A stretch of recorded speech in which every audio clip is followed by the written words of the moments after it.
Bismillah wa bihamdih. Assalamualaikum warahmatullahi wabarakatuh. Alhamdulillah. Wassalatu wassalamu ala sayyidina Muhammad ibn Abdullah wa ala alihi wa sahbihi wa man tabi'a hudah ila yaumil qiyamah. Asyhadu an la ilaha illallah wahdahu la syarika lah wa asyhadu anna Muhammadan abduhu wa rasuluh la nabiyya ba'dah. Amma ba'd. Alhamdulillah, para jamaah Masjid Hubbul Waton Islamic Center yang saya cintai dan saya muliakan. Tidak putus karunia Allah Subhanahu wa taala terlimpah kepada kita semua.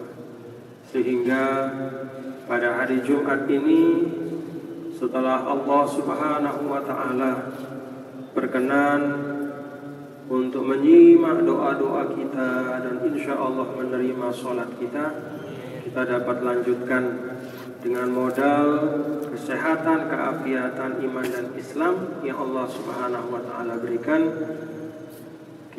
Kita doakan mudah-mudahan semua anak-anak muda Islam, seluruh anak-anak kita dan generasi muda Islam yang sekarang dan yang seterusnya semakin cinta kepada agamanya, semakin cinta pada kebaikan, dan semakin semangat untuk mendalami seluruh tuntunan dan nilai Islam yang kita yakini ya'lu wa la yu'la alaih.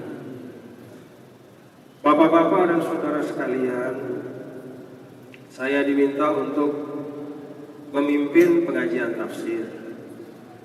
Sesungguhnya saya pribadi ini jauhlah dan belum pantas, belum cukup syarat untuk membawa kajian tafsir di depan bapak-bapak dan saudara sekalian. Tafsir ini kan merupakan bacaan, memahami, memaknakan kitabullah yang merupakan satu-satunya mukjizat yang diberikan oleh Allah Subhanahu wa taala kepada seorang nabi dan rasul yang berlaku dan bertahan serta terpelihara sampai akhir zaman. Kalau mukjizat para nabi dan rasul sebelum nabi kita, nabi besar Muhammad sallallahu alaihi wasallam, disebutkan adalah ghairu nafsid dakwah. Bukan inti dari ajaran itu yang menjadi mukjizat, tetapi hal-hal yang eksternal sifatnya. Nabi Musa alaihissalam, dakwanya atau ajarannya itu ada di dalam kitab suci Taurat. Tapi mukjizatnya adalah falqul bahar, pecahkan laut, ilqaul asa, lempar tongkat berubah jadi ular, dan beberapa mukjizat yang lain. Nabi Isa alaihissalam, dakwanya atau inti ajarannya ada dalam kitab suci Injil. Tapi mukjizatnya ihya'ul mauta, menghidupkan yang mati. Ibra'ul akmah, yang buta dari lahir diusap bisa melihat. Wal abros, yang sakit kulit menahun tidak sembuh-sembuh sampai hampir-hampir mau bunuh diri, diusap sembuh. Itu mukjizatnya. Mukjizat-mukjizat para nabi dan rasul sebelum nabi kita, nabi besar Muhammad sallallahu alaihi wasallam, ghairu nafsid dakwah, bukanlah inti dari ajaran itu sendiri, tetapi hal yang terpisah. Semua Nabi Ibrahim dan semua, kecuali nabi kita, nabi besar Muhammad sallallahu alaihi wasallam. Mukjizat beliau yang terbesar adalah nafsud dakwah. Jadi mukjizat beliau yang paling besar dan utama adalah apa yang merupakan inti dari ajaran beliau sendiri. Itulah kitab suci Al-Quran. Alhamdulillah. Jadi banyak syukur bapak-bapak, saudara-saudara, kita dikarunia hidayah oleh Allah Subhanahu wa taala menjadi umat Nabi besar Muhammad sallallahu alaihi wasallam dan berkitab suci yang sekaligus merupakan mukjizat terbesar dari Nabi kita Nabi Muhammad sallallahu alaihi wasallam. Sehingga sesungguhnya bapak-bapak dan saudara sekalian, umat Islam kalau ditanya apa itu Islam, sebenarnya dia cukup menyodorkan Al-Quran dengan uraian-uraiannya. Biarlah Al-Quran yang berbicara tentang kehidupan, tentang manusia, tentang Allah Subhanahu wa ta'ala, tentang alam, tentang semua. Maka ketika umat Islam menjauh dari kitab suci Al-Quran, pada saat itulah dakwah Islam akan mundur. Pada saat itulah dakwah Islam akan melemah. Itulah sebabnya ada ungkapan ulama, lan yasluha akhiru hadhil ummah illa bima saluha bihi awwaluha. Tidaklah akan menjadi baik akhir dari umat ini kecuali dengan sebab apa yang menyebabkan generasi awal itu baik. Jadi baiknya generasi akhir ini adalah apabila mereka menempuh atau mengikuti atau meneladani apa yang membuat umat Islam awal itu baik. Apa itu? Yaitu keteladanan Al-Quran. Itu sudah. Jadi kalau diperas semua apa-apa yang perlu kita lakukan, ya sekarang perlulah kita untuk banyak mendekat kepada Al-Quran. Membacanya, berusaha memahami artinya, kemudian mengamalkan kandungan dan isinya. Pada halqah yang lalu kita sudah membahas tentang, ada 2 halqah kalau tidak salah ya. Ini halqah yang ketiga tentang pengertian tafsir, kemudian bagian-bagian Al-Quran terkait dengan ilmu tafsir. Ada ayat-ayat yang memang semua orang sudah tahu, ada ayat-ayat yang sedikit sekali yang memang Allah yang menyimpan maknanya, dan ada ayat yang harus kita dalami bersama-sama dengan menggalinya. Itulah yang menjadi ranah dari ilmu tafsir. Baik, kita mulai. Kemarin kita sampai pada ayat pertama ya dari suratul Fatihah kalau tidak salah. Benar ya? Bismillahirrahmanirrahim. A'udzubillahi minasyaitonirrajim. Bismillahirrahmanirrahim. Pada halqah yang kemarin, yang lalu, 1 bulan yang lalu, saya ingat kita membahas sekelumit tentang suratul Fatihah. Suratul Fatihah yang istimewa karena di dalam ungkapan Rasulullah Sallallahu Alaihi Wasallam ada 2 simpanan dari bawah arasy yang disimpan oleh Allah dan hanya diturunkan kepadaku. Itulah Al-Fatihah dan akhir dari suratul Baqarah. Jadi 7 ayat dalam suratul Fatihah ini adalah dalam tanda kutip harta karun, adalah khazanah simpanan, adalah pamungkas, puncak dan inti. Sehingga kalau kita lihat bapak-bapak dan saudara, semua perhatian para ulama, kalau sudah mempelajari Al-Quran kemudian mencoba untuk mensarikannya, memerasnya terus, maka pasti berujung pada suratul Fatihah. Kemudian suratul Fatihah diperas lagi. Ada macam-macam pandangan ulama. Ada yang mengatakan inti dari suratul Fatihah itu Ar-Rahmanir Rahim. Ada yang mengatakan inti dari suratul Fatihah adalah Iyyaka na'budu wa iyyaka nasta'in. Tapi intinya bahwa Al-Fatihah adalah intisari dari Al-Quran. Fatihatul Kitab, pembuka dari kitab suci Al-Quran, tartiban la nuzulan, secara tertib mushaf, walaupun turunnya bukan yang pertama. A'udzubillahi minasyaitonirrajim. Bismillahirrahmanirrahim. Ayat yang kedua, Alhamdulillahi Rabbil Alamin. Alhamdulillahi Rabbil Alamin. Alhamdu itu alif lam lil jinsi, kata sebagian ulama. Artinya jenis pujian.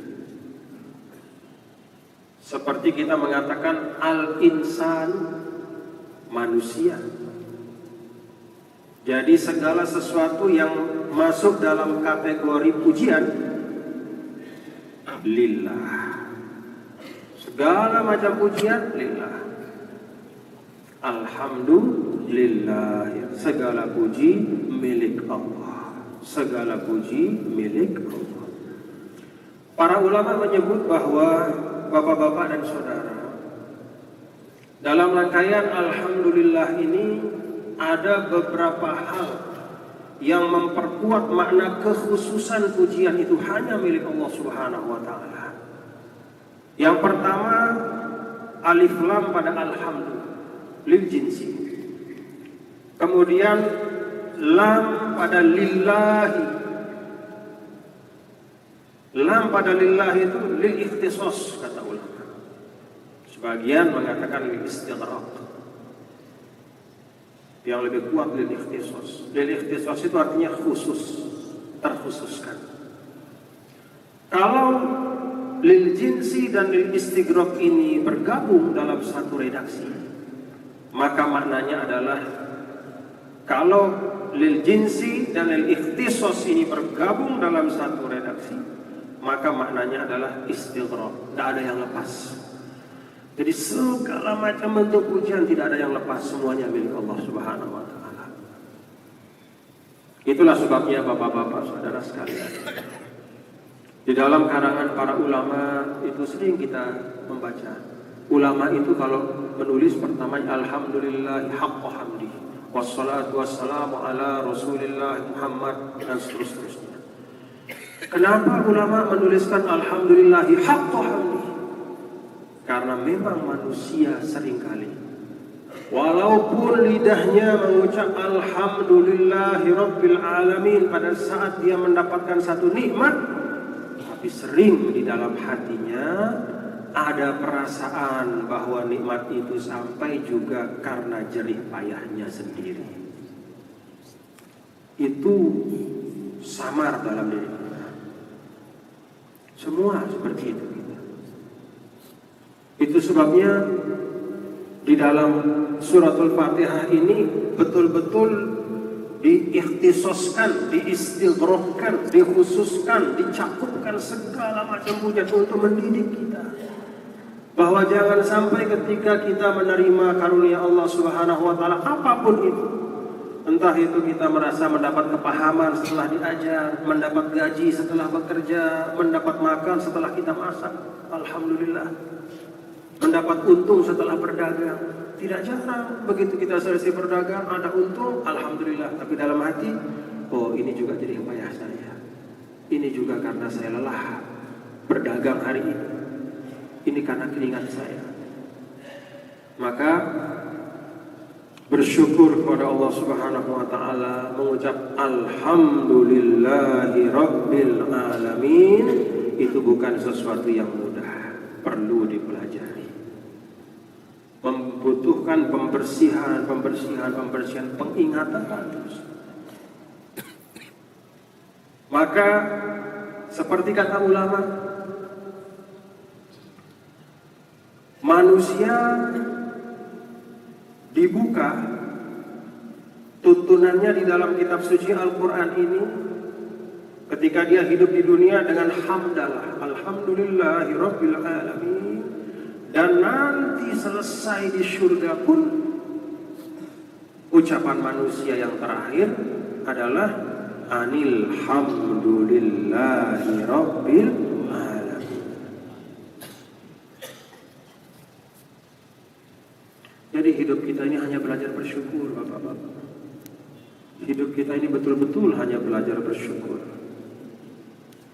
Tidak usah mau cita-cita yang tinggi-tinggi, belajar bersyukur saja dulu. Bagaimana kita mensyukuri Allah, nikmat Allah dengan sebenar-benar syukur. Itu sebabnya di dalam surah Al-Kahfi. Sudah baca Al-Kahfi hari ini? Hah? Nah, besok-besok jangan lupa ya. Oh, masih ada waktunya sampai tenggelam matahari nanti. Jadi hari Jumat masih ada waktu sampai nanti masuk maghrib ya. Insya Allah pada asar. Pada asar bisa baca suratul Kahfi. Hari Jumat jangan lupa baca suratul Kahfi. Dalam suratul Kahfi itu ada ketika ada dua orang bersaudara yang satu masuk ke dalam kebun, kemudian dia memuliakan dan memuji, mengatakan ini kebun yang saya punya hebat, bagus. Kemudian yang satu mengatakan laula dakhalta jannataka qulta ma sya Allah. Laula iz dakhalta jannataka qulta ma sya Allah la quwwata illa billah.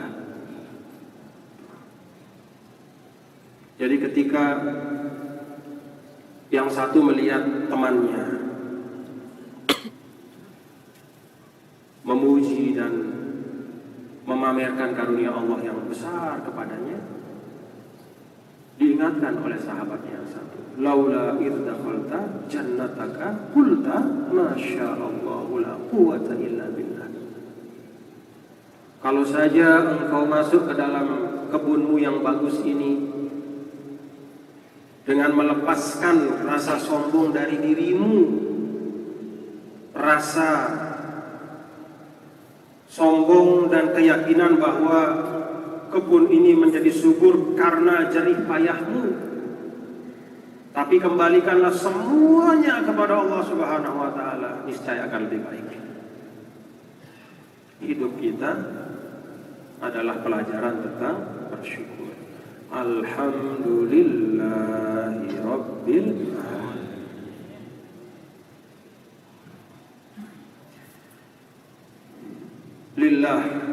Lillah itu lam masuk kepada lafzul jalalah, Allah Subhanahu wa taala.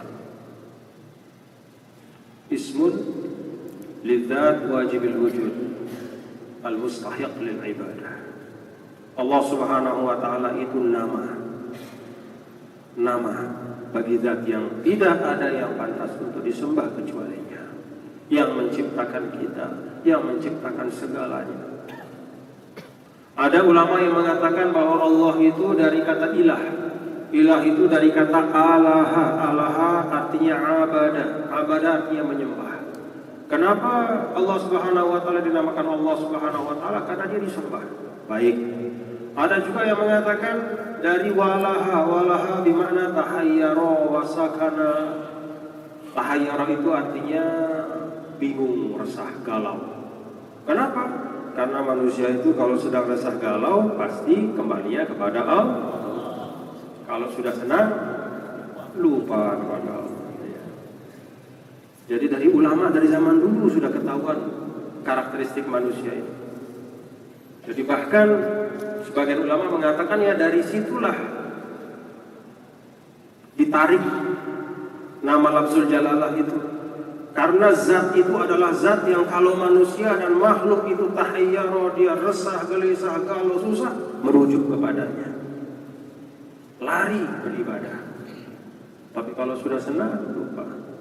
Sakana itu artinya tenang, dia khusyuk. Kenapa? Karena siapapun yang ingin ketenangan hati dan kekhusyuan yang hakiki, ingatlah Allah Subhanahu wa taala. Ala bizikrillah tatma'innul qulub. Ya, ini kira-kira tunjukkan makna dari lafzul jalalah. Tapi makna yang paling kuat bahwa Allah lafzul jalalah itu adalah alamun. Dia adalah nama bagi zat wajibul wujud yang menciptakan segala sesuatu. Allah Subhanahu wa ta'ala. Rabbil alamin. Ini sifat yang pertama. Ada sifat yang kedua, Ar-Rahman. Sifat yang ketiga, Ar-Rahim. Ada yang keempat, Maliki Yaumiddin. Rabb. Rabb itu artinya yang mengasuh, yang mendidik, yang memimpin. Bisa juga diartikan Sais. Ada Cidomo di sini kan? Ya, Cidomo. Cidomo itu punya siapa namanya teman? Kusir. Jadi semakna itu. Ya, kusir itu dia mengarahkan kuda. Mau kudanya kanan kiri, ya kusir dia mengarahkan. Rob. Rob itu dari kata rob bahu. Rob bahu satu maknanya dengan rob bahu. Rob bahu artinya mendidik, mengasuh.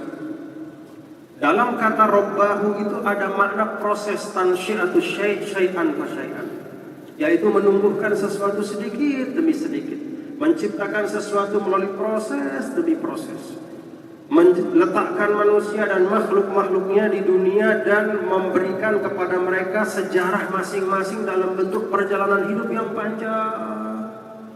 Ada yang 50 tahun, 40, 30. Itulah roh. Kita diciptakan oleh Allah Subhanahu wa ta'ala ini melalui proses yang panjang sekali.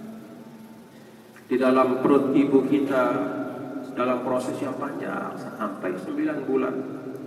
Bahkan ada yang lebih dari 9 bulan. Imam Syafi'i kalau tidak salah 1 tahun di perut ibunya. Katanya semakin lama di perut ibu semakin pintar. Tapi jangan kalau sudah mau melahirkan ditahan-tahan. Ada yang begitu. Ada juga katanya yang prematur, katanya juga pintar. Allahu a'lam. Semua Allah beri sama, insya Allah, bekal untuk menjadi hamba yang soleh. Rob itu ada tansyiah, syai'an fa syai'an. Ada arti proses. Maka Allah Subhanahu wa ta'ala walaupun innama amruhu idza arada syai'an ay yaqula lahu kun fayakun, tetapi khalaqa sab'a samawatin fi sittati ayyam. Khalaqakum atwara. Walaupun Allah Subhanahu wa ta'ala bisa, kalau dia mau mengatakan jadi maka jadilah, tapi Allah menciptakan semua lapisan langit dan bumi dalam 6 hari, 7 lapisan. Allah Subhanahu wa ta'ala menciptakan kita masing-masing mulai di perut ibu kita atwara, yaitu dalam tahapan-tahapan mulai dari setetes nutfah menjadi segumpal darah, menjadi daging, menjadi tulang, dan seterusnya. Demikian pula bumi ini seperti itu. Anzala minas sama'i ma'an. Ada prosesnya. Kalau Allah ingin menumbuhkan sesuatu, dia turunkan dulu hujan, berproses agar di situ ada nilai belajar, agar di situ manusia bisa mengambil ilmu. Jadi proses Allah itu juga untuk kita, bukan untuk dia. Kalau Allah mau ciptakan selesai kita semua. Keluar dari perut ibu kita terus kita langsung gondrong, bisa. Yang kuat bisa. Langsung terbelit bisa. Bisa. Tapi diproses pelan-pelan. Untuk apa? Fa'tabiru ya ulil albab. Wa fil ardi ayatun lil muqinin wa fi anfusikum afala tubsirun. Di bumi Allah ini dibentangkan semua oleh Allah tanda-tanda kekuasaannya, dan di dalam dirimu wahai manusia. Jadi Allah Subhanahu wa ta'ala kurang apa sama kita? Disabar-sabarkan prosesnya supaya kita paham. Diberikan kita tahapan-tahapan agar bisa masuk dalam diri kita apa yang kita perlukan. Al-Quran pun diturunkan 22 tahun supaya ada proses pemahaman, ada proses pengamalan, ada proses pembelajaran, dan seterusnya. Termasuk dalam diri kita.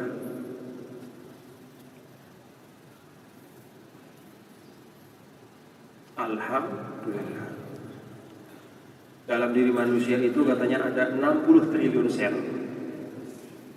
60 triliun sel itu artinya Kalau misalnya manusia sekarang ini 6 miliar di dunia, berarti yang di dalam badan kita ini satu orang ada 10.000 kali lipat lebih banyak dari jumlah manusia sel. Tapi sel-sel kita itu tidak ada yang berkelahi satu sama lain di dalam badan. Kecil, 60 triliun banyaknya. 10.000 kali lipat dibanding manusia. Kalau manusia ini begejuh terus bekerja. Ini sel di dalam diri kita itu tidak ada yang berkelahi. Sel yang tugasnya numbuhkan rambut, ya rambut yang dia tumbuhkan. Tidak dia tumbuhkan tangan. Boleh tumbuhkan tangan, nanti keluar tangan di kepala. Siapa yang mengatur? Di dalam sel itu katanya ada nukleus inti sel. Dalam inti sel itu ada kromosom, ada 23 pasang. Semua punya perintah. Dalam satu kromosom ada 3 miliar huruf, katanya berderet huruf. Siapa yang ngatur huruf itu? Gak bisa kita lihat dengan mata kita. Itu setiap sel. Dalam setiap sel ada 3 miliar kode asam basa apa istilahnya. Jadi betul kata Al-Quran, wa fi anfusikum. Kalau mau kenal Allah, gak usahlah repot-repot naik ke alam angkasa luar. Coba cari tahu apa yang ada dalam dirimu. 60 triliun sel tidak pernah berantem, tidak ada yang ribut, tidak ada yang berkelahi. Semua bekerja dengan fungsinya, dan ketika sudah sampai ajal, maka sel itu mati tiba-tiba dan selesailah. Inna lillahi wa inna ilaihi raji'un. Mudah-mudahan terbelu umur nih. Rabbil alamin, Rabb. Segala puji bagi Allah Subhanahu wa taala, Rabbil alamin, Tuhan semesta alam. Al-alamin jamak daripada al-alam. Jadi bentuk plural dari al-alam itu alamin. Apa itu al-alam? Masiwallah, segala sesuatu yang selain Allah. Jadi Allah adalah Tuhan semua, seluruhnya Allah. Manusia, hewan dan segala macam yang belum kita tahu juga. Entah apa makhluk Allah di alam angkasa apa segala macam, Allah a'lam bishawab. Ar-Rahmanir Rahim. Ayat ketiga, yang Maha Pengasih dan Maha Penyayang. Ar-Rahmanir Rahim ini adalah 2 dari 99 Asmaul Husna. Dan inilah 2 nama yang paling istimewa yang disebut setelah lafzul jalal. Allahumma ya Allah, ya Rahman, ya Rahim, ya Malik, ya Quddus, ya Salam, ya Mu'min, ya Muhaimin, ya Aziz, dan seterusnya. Jadi setelah lafzul jalalah, Ar-Rahmanir Rahim. Ar-Rahmanir Rahim, walaupun berasal dari akar kata yang sama, yaitu Ar-Rahmah, yang artinya kasih sayang, tetapi dimensi maknanya berbeda. Apa perbedaannya? Macam-macam penjelasan ulama. Tetapi semua penjelasan ulama itu, perbedaan penafsiran dalam perbedaan Rahman Rahim ini yang disebut dengan ikhtilafu tanawwu'in, bukan ikhtilafu tadaddin, yaitu perbedaan tafsir yang saling melengkapi, bukan perbedaan yang saling menafikan. Apa perbedaan yang saling menafikan? Misalnya makan dan tidak makan, nah itu saling menafikan. Tidur dan tidak tidur dalam satu waktu. Duduk dan berdiri dalam satu waktu. Tidak bisa orang duduk dan berdiri dalam satu waktu.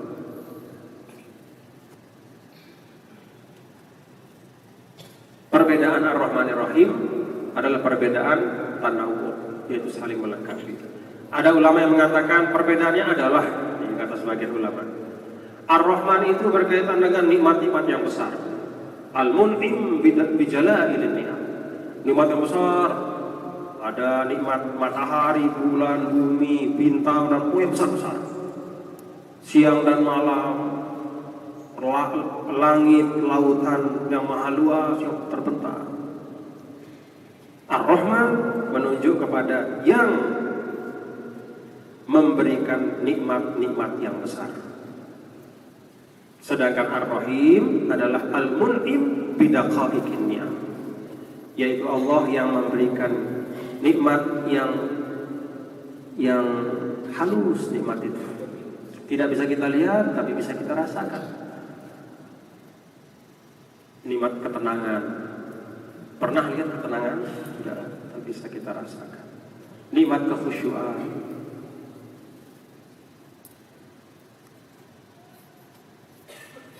Itu satu pendapat tentang perbedaan. Ada yang mengatakan bahwa perbedaan Rahman Rahim itu adalah Ar-Rahman itu Rahmanud dunia wal akhirah, yashmalul mu'minina wal kafirin. Kata Rahman itu menyangkut tentang kasih sayang Allah di dunia yang berlaku untuk siapa saja. Mau orang percaya tidak percaya sama Allah dikasih makan semua. Bahkan banyak orang yang tidak percaya sama Allah itu makannya lebih banyak dibanding orang yang sudah tidak percaya sama Allah, mana-mana mengumpat Allah, ngambil rezeki Allah juga paling banyak. Luwe batur sini desadu, lidah sida Allah lagu melak, rakus, menghisap kekayaan alam ini luar biasa. Bahkan kalau perlu dia gali sampai dalam itu ambil emasnya. Diajak beribadah tidak mau. Tapi kekayaan Allah, karunia Allah dia gali sampai Allahu a'lam dalamnya. Tapi itulah Allah Subhanahu wa taala di dunia, dia bukakan kasih sayangnya semua bisa menikmati.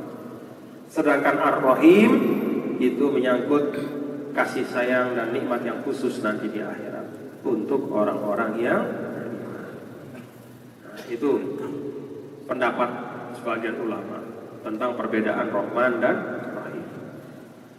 Dan banyak lagi yang lain. Ada juga yang mengatakan Ar-Rahman, kalau ini pandangan dari Syekh Muhammad Abduh, beliau mengatakan Ar-Rahman itu adalah dalam kaitan dengan hubungan Allah kepada makhluk. Jadi Allah Subhanahu wa taala kalau ada makhluknya yang sakit dia sembuhkan, kalau ada makhluknya yang berkekurangan dia cukupkan, dia berikan kehidupan, dia berikan kesehatan dan segala macam. Maka kasih sayang Allah dalam konteks hubungannya dengan makhluk itu disebut Ar-Rahman. Allah adalah Ar-Rahman.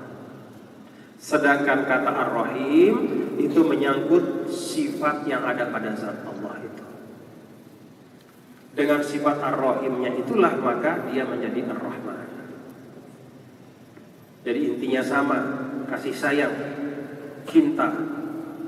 Tetapi Ar-Rahman itu dalam konteks hubungannya kepada makhluk dengan memberikan semua fasilitas yang diberikan yang diperlukan untuk kehidupan. Maliki yaumiddin. Nah, ini ada dua qiraat di sini. Mutawatir dua-duanya. Bisa dibaca Maliki yaumiddin qiraat kita ya. Kalau kita ini kan Asim ya. Asim Kisai juga seperti itu. Jadi dari 7 qiraat sabah itu ada 2 yang membaca Maliki yaumiddin kasih alif ya, termasuk qiraat kita yang biasa. Tapi ada qiraat yang lain selain daripada Asim dan Kisai, Nafi'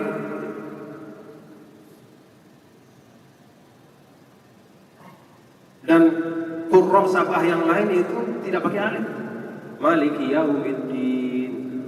Maka kalau misalnya pergi ke Maroko sana terus bermakmum Bismillahirrahmanirrahim Alhamdulillahirabbil alamin Arrahmanirrahim Maliki yaumiddin. Subhanallah, jangan begitu.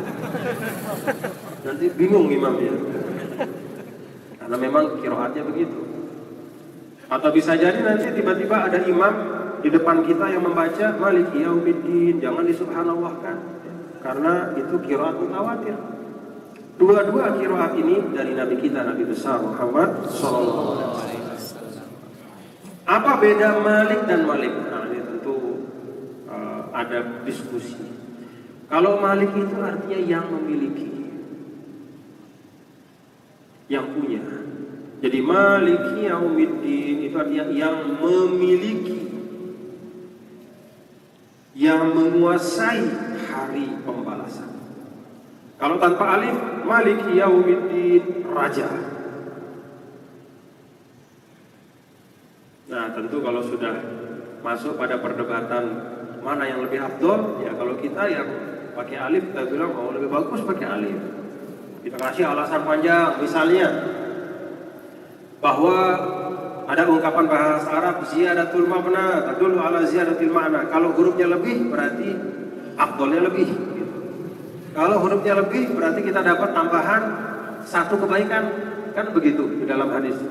Kata Nabi SAW gini, alif lam mim, kan? La aqulu alif lam mim harfun walakin alifun harfun wa lamun harfun wa mimun harfun. Kata Rasulullah SAW, baca Quran, setiap hurufnya itu satu kebaikan. Saya tidak mengatakan alif lam mim itu satu, tapi alif satu, lam satu, mim satu. Nah, berarti satu huruf itu satu kebaikan, dan satu kebaikan wal asyarat wal hasanatu bi asyri amsalha, dikasih 10 kali lipat. Makanya kalau lagi paceklik kebaikan, bapak-bapak baca Quran saja lah.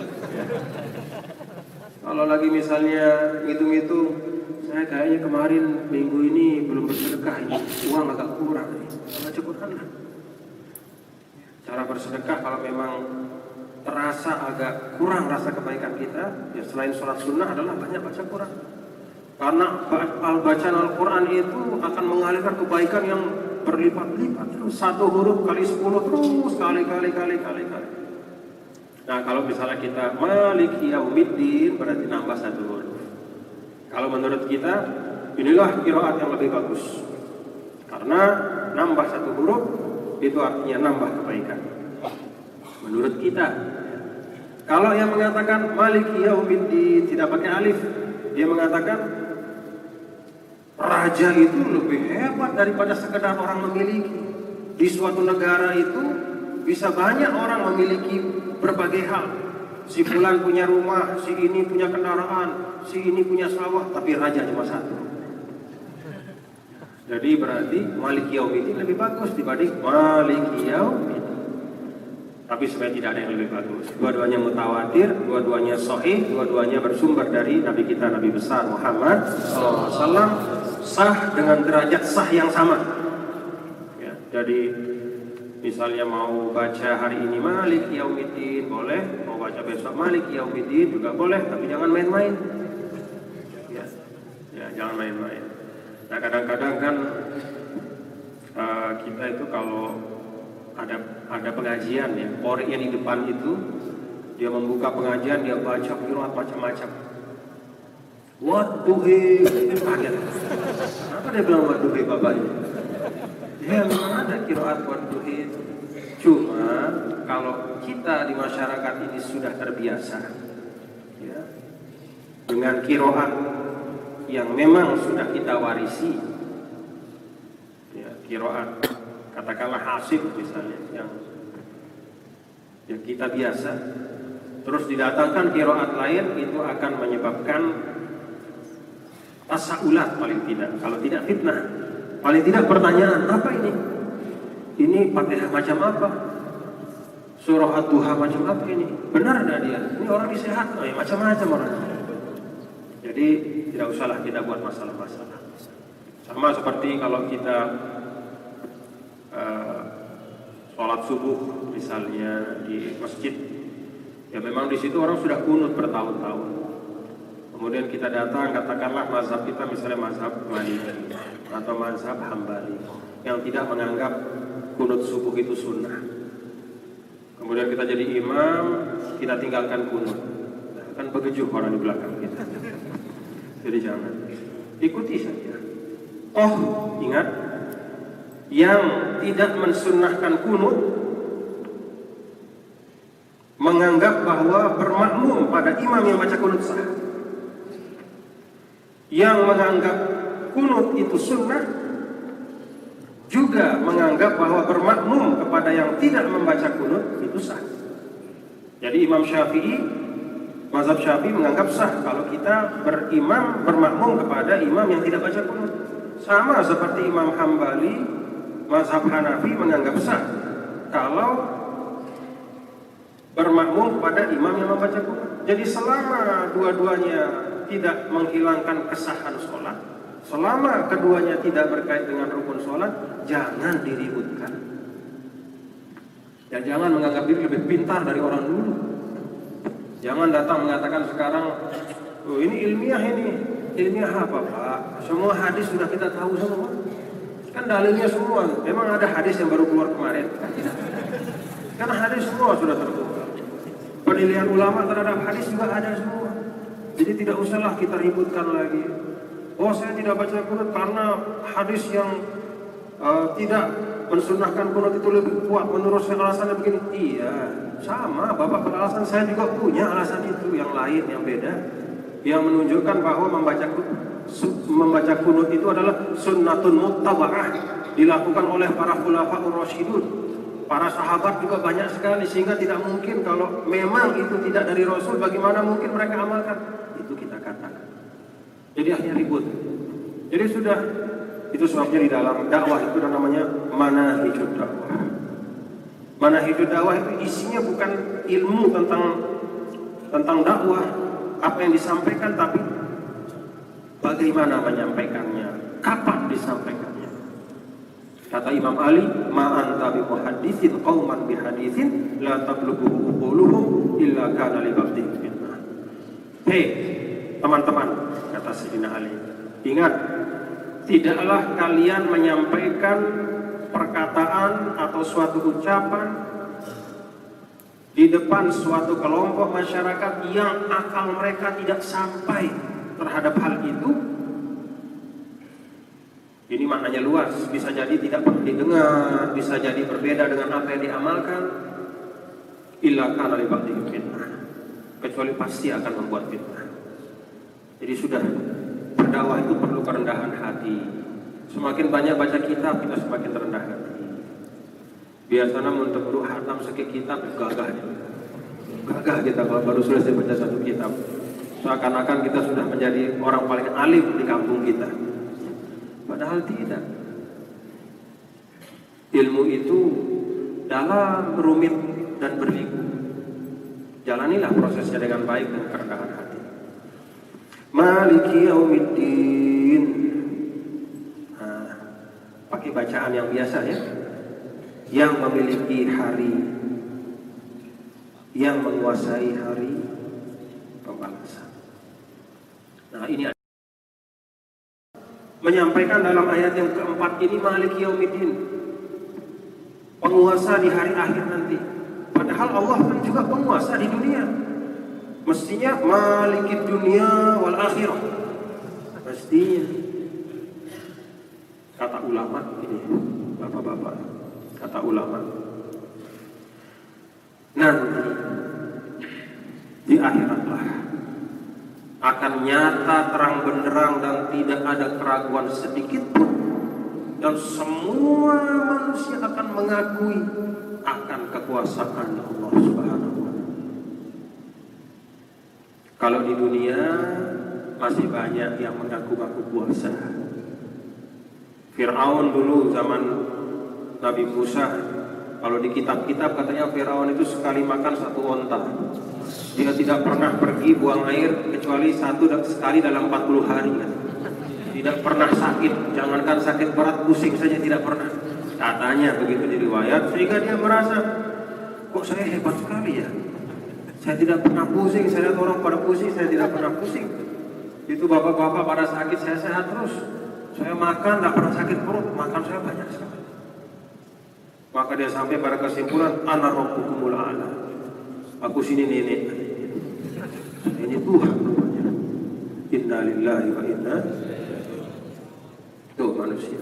Ada yang berikrar seperti Fir'aun, ana rabbukumul a'la.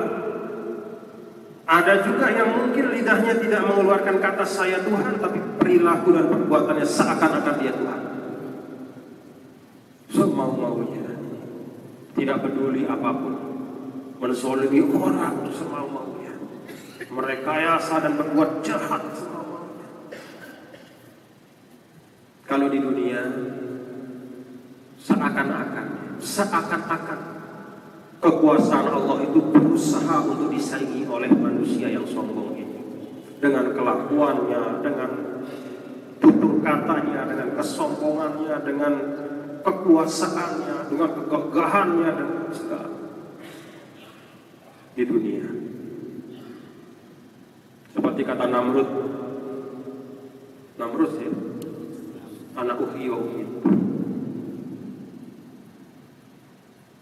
saya ini bisa menghidupkan dan mematikan. Panggil dua orang dalam satu riwayat itu. Yang satu dia katakan, kamu saya bebaskan, kamu masuk api. Tuh kan, Ibrahim, saya ini bisa menghidupkan dan mematikan. Yang satu saya bebaskan, satu masuk api. Berarti saya tidak kalah dengan Tuhan. Dan model kayak begitu banyak. Mungkin zaman sekarang tidak hanya orang per orang yang seperti itu, mungkin ada satu pemerintahan karena dia merasa dia punya segalanya, maka dia zolimi negara-negara orang, dia hancurkan negara-negara orang, seakan-akan dia Tuhan, sombong. Nah, kalau di akhirat nanti yang begini-begini tidak ada. Muhti'ina muqni'i ru'usihim la yartaddu ilaihim tarfuhum wa afidatuhum hawa. Semuanya ngeleku. Apa bahasa ngeleku? Mau Fir'aun, mau Namrud, mau Donald Trump, mau segala ngeleku. Benaran tanah. Muhti'ina muqni'i ru'usihim la yartaddu ilaihim tarfuhum. Berkedip pun mereka gak berani. Wa afidatuhum hawa. Dada otaknya kosong semua. Kepandaiannya hilang, tipu muslihatnya lenyap. Kecerdasan bicara dan berhujah apa segala macam kosong.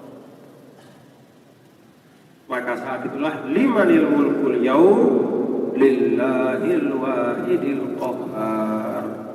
Pada saat semua sudah meleku itu, Obama, Donald Trump, kemudian Hitler, Mussolini, silakan penjahat-penjahat perang semua itu. Ya. Netanyahu apa segala macam itu. Leku semuanya. Nah, keluarlah suara limanil mulkul yaum. Siapa yang punya kekuasaan sekarang? Semua serempak menjawab termasuk Donald Trump. Lillahi. Dia jawab, kekuasaan sekarang milik Allah SWT. Tidak ada ahli politik mau apa, Setia Novanto apa semua. Di darat ada semua. Kita semua ini tidak ada sudah.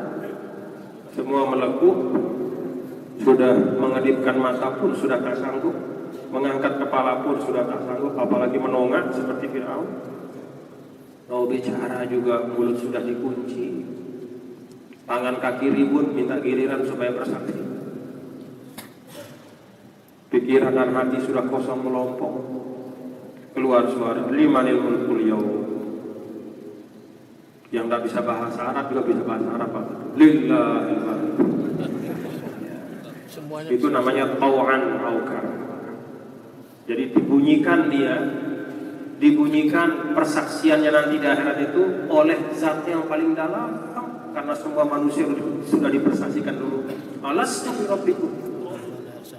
Jadi ketika Nabi Adam diciptakan dulu pada zaman yang sebelumnya, di alamil arwah disampaikan dalam riwayat, semua calon manusia dideretkan oleh Allah dengan kekuasaannya dan dipersaksikan. Wa idh akhadha min bani Adam min zuhurihim wa dzurriyyatahum wa ashhadahum ala anfusihim alastu bi rabbikum wa idh akhadha rabbuka min bani. Diambil persaksian oleh Allah. Alastu bi rabbikum, semua dalam bentuk nutfah, dalam bentuk entah kita wallahu alam, mungkin dalam bentuk sel yang disampaikan oleh para ahli sekarang. Jadi sel-sel manusia.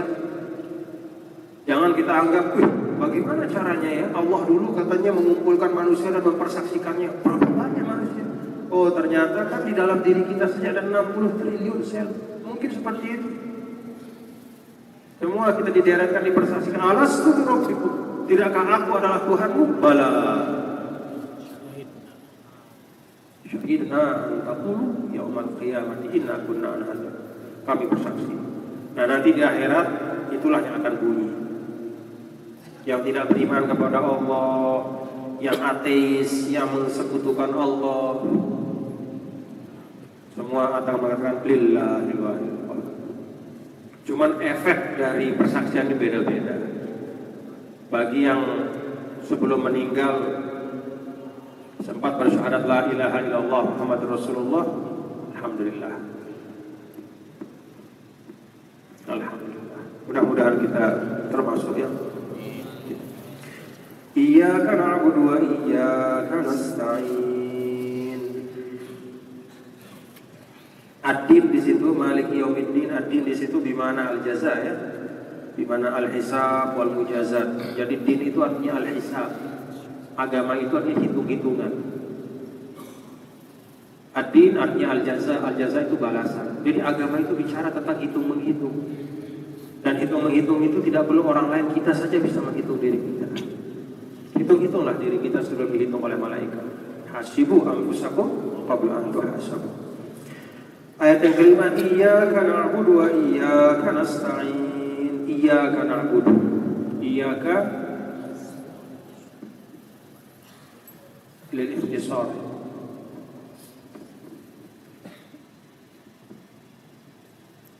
Lil hasb. Hanya Engkaulah yang kami sembah. Dan hanya Engkaulah yang kami minta pertolongan.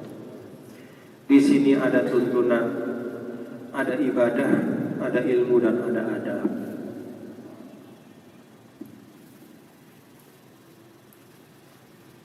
Bapak-bapak dan saudara-saudara sekalian,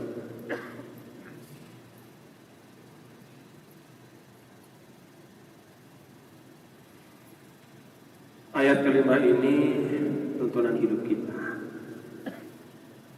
Adab yang dengannya kita bisa hidup menjadi manusia yang baik.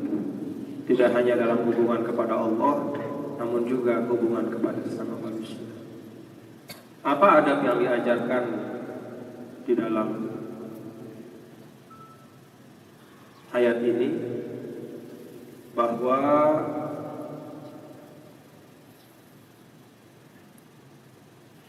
at-talab ba'dal amal, al-isti'anah ba'dal ibadah. Minta setelah beribadah. Na'budu dulu baru nasta'in. Kewajiban tunaikan baru minta hak. Ini adab, tinggi sekali adab ini. Karena sering kita melihat dalam kehidupan, termasuk kita sendiri sebagai bahan introspeksi kita.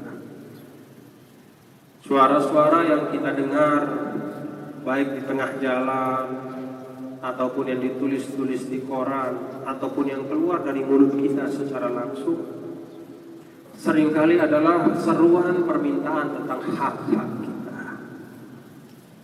Tapi tidak ada atau jarang sekali kita yang mengukur dan menghitung, mengevaluasi pelaksanaan kewajiban kita sebagai manusia, sebagai individu, sebagai anggota masyarakat, sebagai warga negara. Semua kita menyuarakan tentang hak, minta hak kita. Lupa bahwa kita juga punya kewajiban yang harus kita tunaikan. Iyyaka na'budu wa iyyaka nasta'in. Maka adab ini juga dijelaskan di dalam ayat yang lain. Fal yastajibu li wal yu'minu bi la'allahum yarshudun. Jadi istijabah di awal, baru kemudian di akhir itu adalah rosyad. Rosyad itu artinya lempeng, lurus dan bagus. Istijabah itu artinya respon, menjawab perintah Allah dengan baik. Jadi istijabah kepada perintah-perintah Allah, melaksanakan tuntunan-tuntunan sekemampuan kita, itu adalah prasyarat agar hidup kita la'allahu yarsyudun. Hidup kita ini lempeng. Ini adab yang tinggi sekali. Iyyaka na'budu wa iyyaka nasta'in. Dari satu ayat ini saja banyak ulama yang mengarang kitab-kitab khusus tentang makom-makom iyyaka na'budu wa iyyaka nasta'in. Dan memang bagus kita bapak-bapak dan saudara, mumpung 17 kali kita masih bisa lafalkan ayat ini untuk kita renungkan betul-betul maknanya. Iyyaka na'budu wa iyyaka nasta'in. Bersihkan ibadah kita lalu kita minta, bersihkan niat kita lalu kita minta. Sungguh-sungguh kita bekerja lalu kita menanti ganjaran, upah, gaji atau apapun namanya.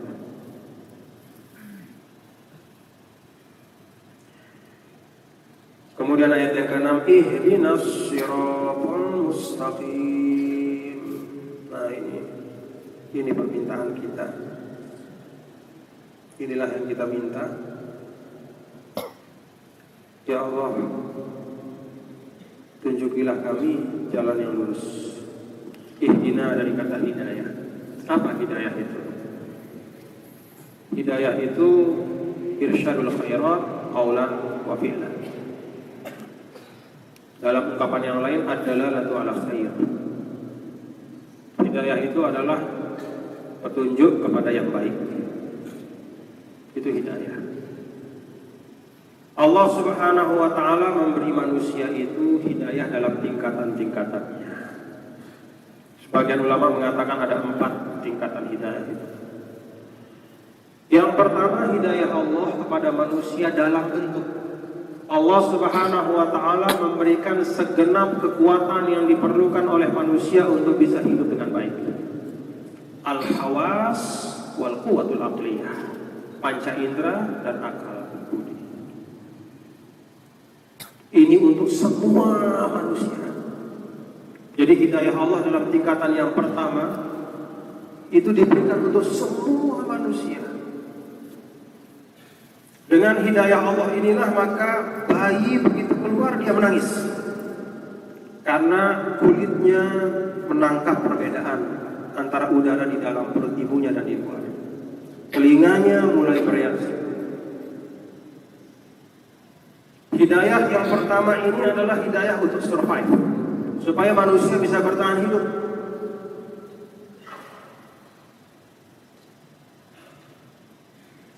Baik di darat maupun di laut. Tengah panas dia berlindung. Kenapa kita berlindung kalau panas?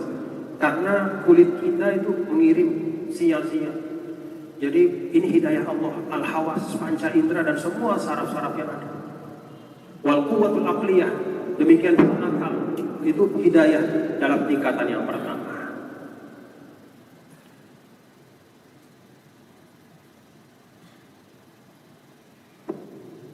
Itulah sebabnya di dalam Al-Quran, inna hadainahus sabila imma syakira wa imma kafura.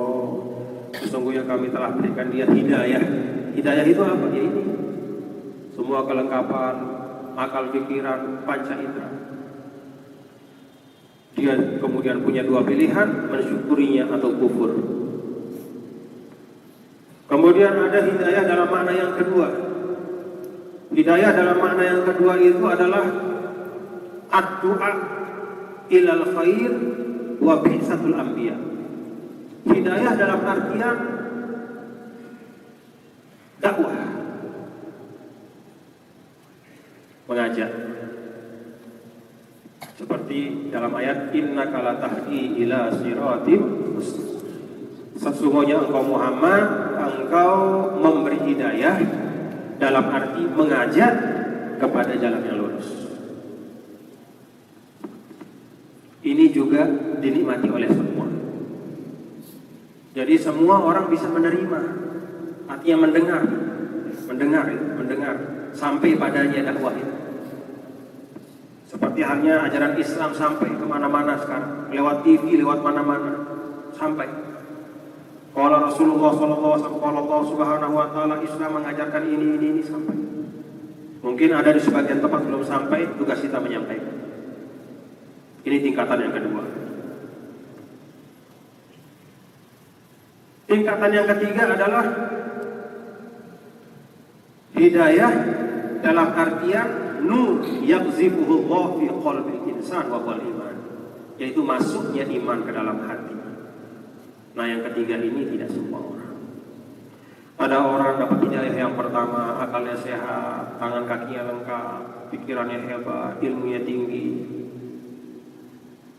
Dapat juga dia hidayah yang kedua dalam artian dia pernah mendengar Islam, mendengar bacaan Al-Quran, mendengar dakwah, tapi dia tidak dapat hidayah yang ketiga. Cahaya yang dilemparkan oleh Allah ke dalam hatinya berupa Islam, iman, belum sampai. Nah, hidayah yang ketiga inilah yang disebut dalam ayat innaka la tahdi man ahbabta. Wahai Muhammad, engkau tidak bisa memberi hidayah orang yang kau cintai. Karena pada waktu itu Sayyidina Rasulullah SAW kan sangat ingin melihat Abu Talib pamannya masuk Islam. Kata Sayyidina Rasulullah SAW, ya am, qul qawlan, qul li qawlan, qul li kalimatan wahajjulaka biha indallah. Pamanku, ucapkan kalimat, cukup kalimat itu kau ucapkan, dan dengan kalimat itu aku akan membela di depan Allah, yaitu ucapan la ilaha illallah.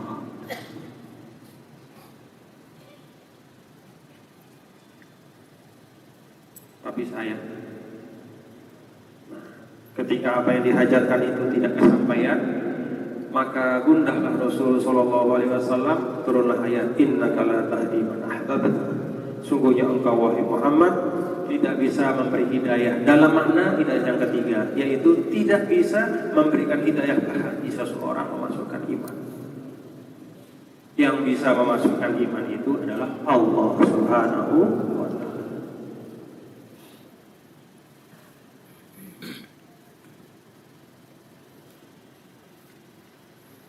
Nah, hidayah yang ketiga ini kalau dijaga terus, maka dia akan membawa kepada hidayah yang keempat, itulah yang sempurna, yang disebut dengan mujawaratullah subhanahu wa ta'ala fi jannatil khuldi, yaitu berada di sisi Allah di dalam syurga.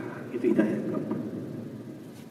Inilah yang terdapat dalam firman Allah, wa qaulul hamdulillahilladzi hadana. Segala puji bagi Allah yang telah memberi hidayah bagi kita. Apa arti hidayah di situ? Memasukkan kami ke dalam syurga. Itu hidayah yang keempat.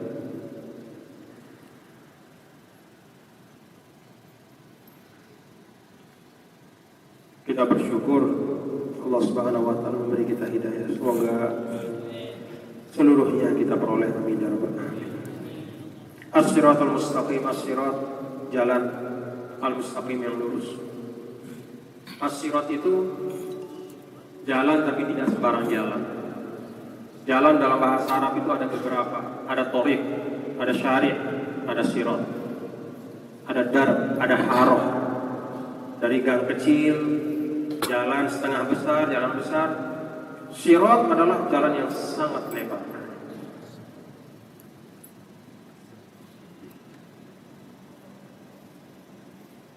Sedemikian lebarnya jalan ini sehingga apapun dan siapapun yang melewatinya tidak akan kesempitan. Sama seperti dari kata as-sirat itu soroto. Soroto itu artinya menelan. Menelan dengan tenggorokan. Yang namanya menelan itu ya air, ya kacang, ya semua masuk. Jadi as-sirat itu menggambarkan bahwa agama Islam ini adalah agama yang tidak akan kesempitan. Sebanyak-banyak pemeluknya, seberbeda-berbeda pemahamannya, selama dia masih diikat dengan la ilaha illallah Muhammad Rasulullah, sholatnya 5 waktu menghadap ke Ka'bah, kitab sucinya Al-Quran, Nabi Muhammad SAW, rukun imannya 6, rukun Islamnya 5, masuk di jalan itu. Mazhab apapun dia, itu as-sirat. Ihdinas siratal mustaqim. Maka pilihan kata as-sirat itu menunjukkan karakteristik Islam. Ada samahah di situ, ada wus'ah, kelapangan. Jadi jangan cepat-cepat begitu beda sama kita anggap orang salah, kita anggap diri kita lebih baik. Kita ini sama-sama minta petunjuk supaya bisa melewati Shiratal Mustaqim. Sebanyak-banyak kelompok kita, jalan itu masih sangat lebar. Itulah hikmah Allah. Ihdinas Shiratal Mustaqim. Ya Allah, tunjukilah kami jalan yang lurus, jalan yang lapang, selapang-lapang, bisa dilewati oleh sebanyak-banyak manusia sampai hari kiamat kelak. Dan yang melewatinya takkan merasa kesempitan dan kesulitan. Shiratal ladzina an'amta 'alaihim ghairil maghdubi 'alaihim waladdallin. Yaitu jalan dari orang-orang yang Engkau berikan nikmat kepada mereka.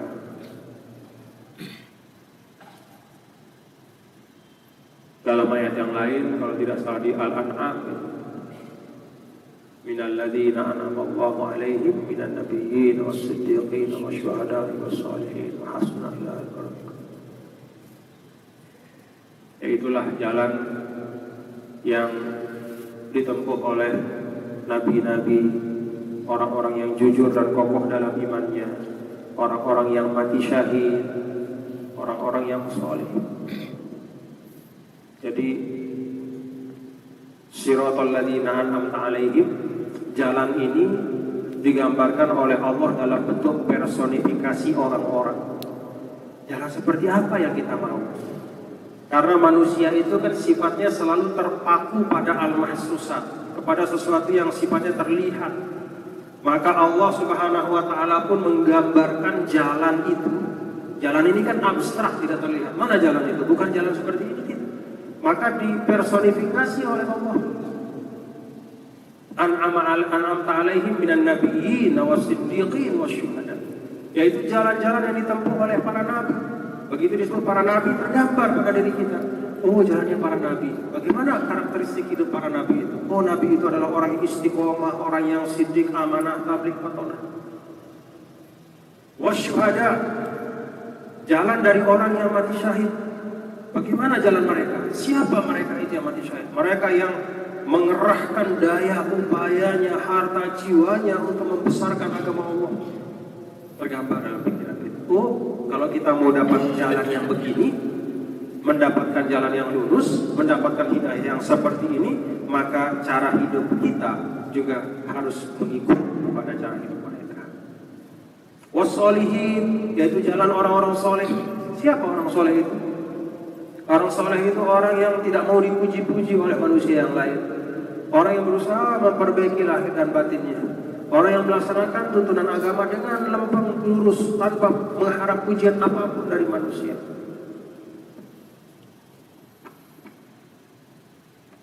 Allah Subhanahu wa ta'ala menggambarkan jalan itu dalam bentuk orang-orang yang telah menempuhnya. Dan itulah orang-orang yang kita harus teladani. Ghairil maghdubi 'alaihim, bukan mereka yang dimurkai dan bukan pula mereka yang sesat. Na'udzubillah min dzalik.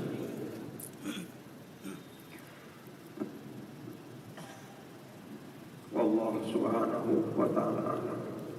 Mudah-mudahan apa yang kita baca pada hari ini membawa manfaat untuk kita semua dan menjadi ilmu yang dapat kita amalkan, menjadi bekal untuk menempuh hari-hari yang akan datang, dan semoga kita menjadi hamba Allah yang lebih baik.